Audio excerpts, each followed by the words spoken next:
Alright, and welcome back to the Darkest Dungeon. I promised you a boss fight. Unfortunately, we need to wait one more turn with that.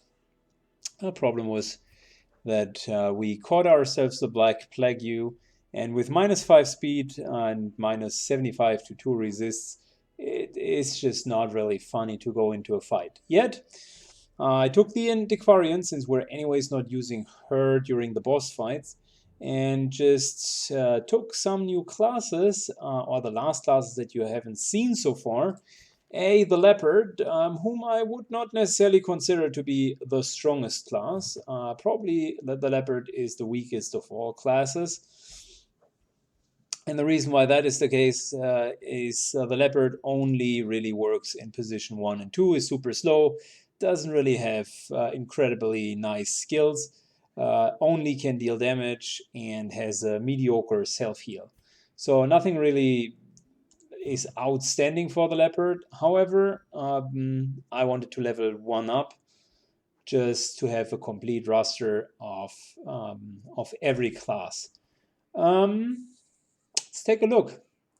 I mean, we're going in with a party that has less healing than the party which we were running before, but we really do not have any great trinkets. What I did is I upgraded the camping skills for the Antiquarian, and we can now produce random trinkets during our downtime. It won't matter this time because we only have a short mission, but I still wanted to let you know that that is going to happen from now onwards. We're taking full food with us, knowing that we have a weak healing, and we take one. Oh, we already had medical herbs. Yeah, that should be really enough. Let's go. A fast Warren's run. Nothing wrong with that. So we got almost 25 to 30,000 per run with the Antiquarian. We always had long and medium runs. Might as well take a look how that one works out in a short run.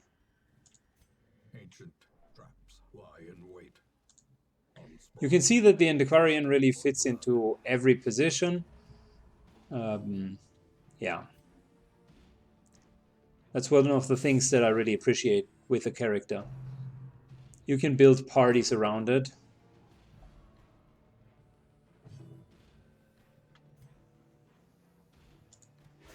Precision and power. Oh, nice.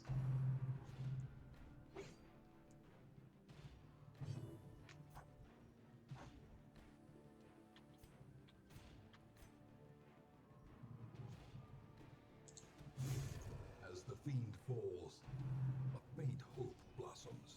Leopard deals a decent amount of damage, so it's not that the Leopard is completely useless. I didn't want to portray that image, but it's certainly a class which would use some more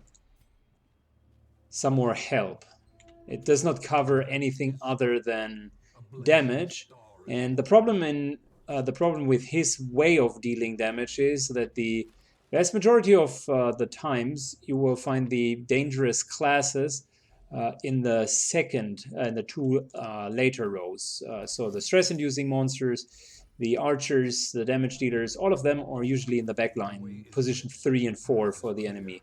And that's something that the Leopard cannot reach. So the Leopard here cannot reach this swine drummer, and he cannot pull him or stun him. Hence, he needs to rely on others to do the work for him, right? And that's really an issue, to be honest. Their formation is broken. Maintain the offensive. He does have above average stats though, and his hit for the first two positions also is pretty decent. I mean, you've seen he deals really a good amount of damage, but normally you want to first attack the enemy and kill the backline, and then stabilize in the second part. Now with this group here, we are probably a little bit shorter on the stabilization aspect. Yeah, you can't even reach this guy, right? So the only thing that we could do in order to make it more easy on us is we make sure that we heal ourselves so that the leopard is at least full.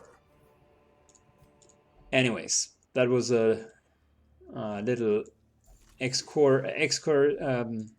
for why I don't like the leopard.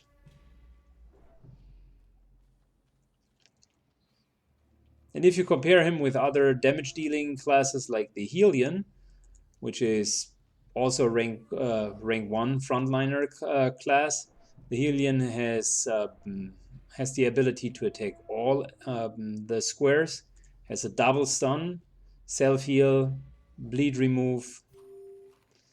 It's just a better kit. Packs laden with loot are often low on supplies.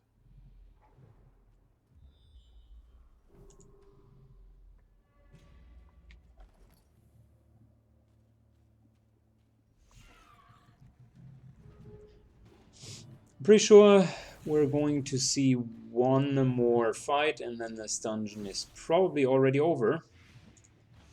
It's really a short one.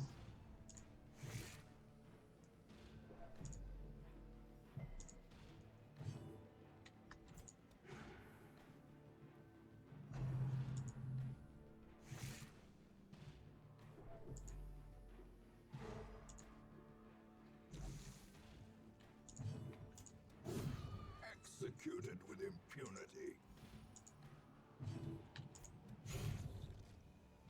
One of the things that we could do with the Antiquarian in the backline is we can take the heal.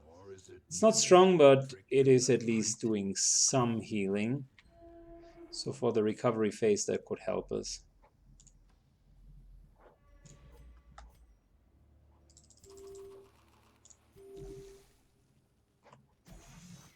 Oh, nice. We got a speed +1 trinket. That's something our healer can use.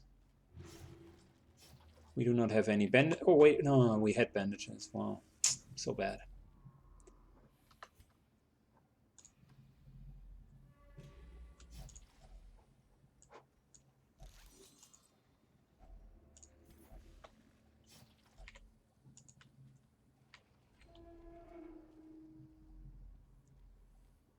Perfect. Let's eat up.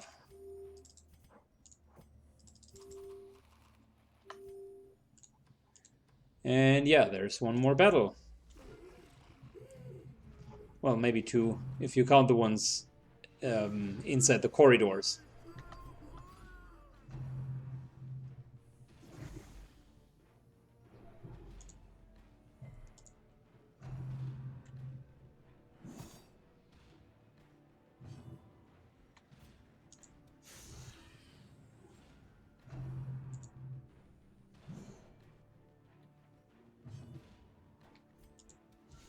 A decisive pummeling.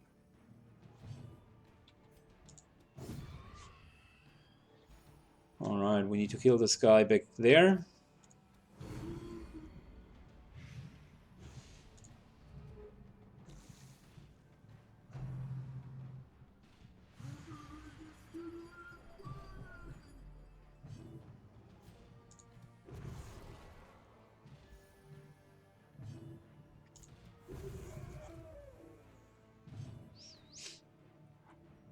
So yeah, now you can see the healing. I mean, critical 4. I think that's the most healing the Antiquarian potentially could do. It was the highest heal plus also a crit. So that was really absolute maximum healing, which isn't bad. I mean, 4 healing is okay.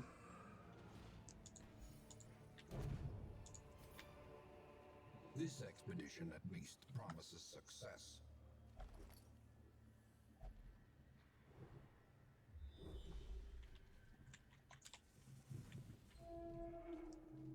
So that's the last fight.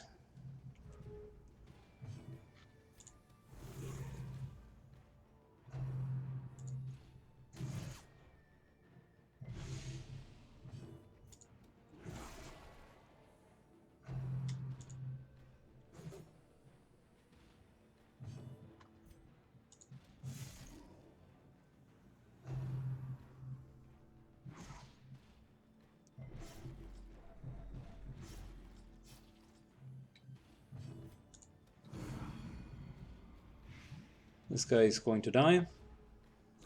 Slowly, gently. This is how a life is taken.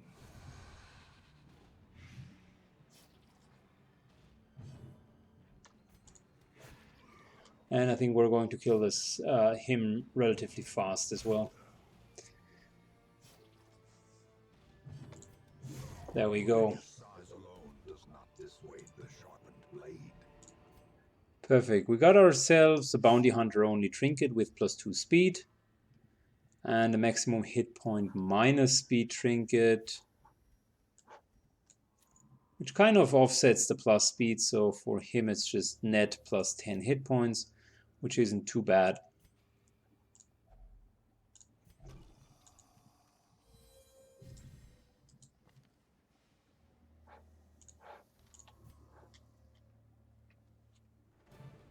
Their squeals fade. Their confidence is shaken. So the small run is netting in at about 10,000. I think we could have done better if we would have found more treasure. But yeah, the longer ones are more useful with the antiquarian.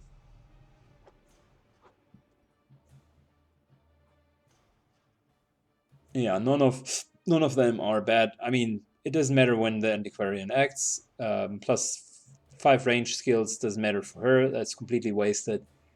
And we shouldn't be below 50% hit points. Good.